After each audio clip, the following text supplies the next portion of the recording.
Okay, to start design 2, here's the instructions.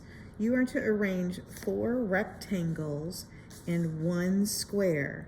That's 5 total shapes, no more, no less. 4 rectangles, 1 square, okay? One of those shapes needs to be emphasized or stand out. The shapes again cannot overlap, so don't overlap your shapes. And the shapes again should run off the side of your design space, so you use your space of negative better.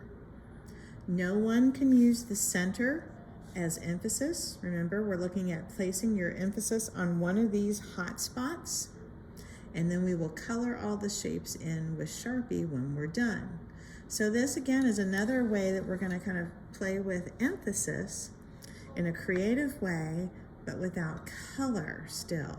All right. Now, when you look at your template paper, you'll notice that we don't have rectangles. We have squares, but we know that a rectangle is a longer version of a square, right? So you could draw yourself a rectangle by drawing 3 sides of the actual square and then stretching it down a little bit, and then you continue to trace it and you have yourself a rectangle. All right, so again, you're going to be working with 4 rectangles only, 1 square, and you have to make something of that stand out.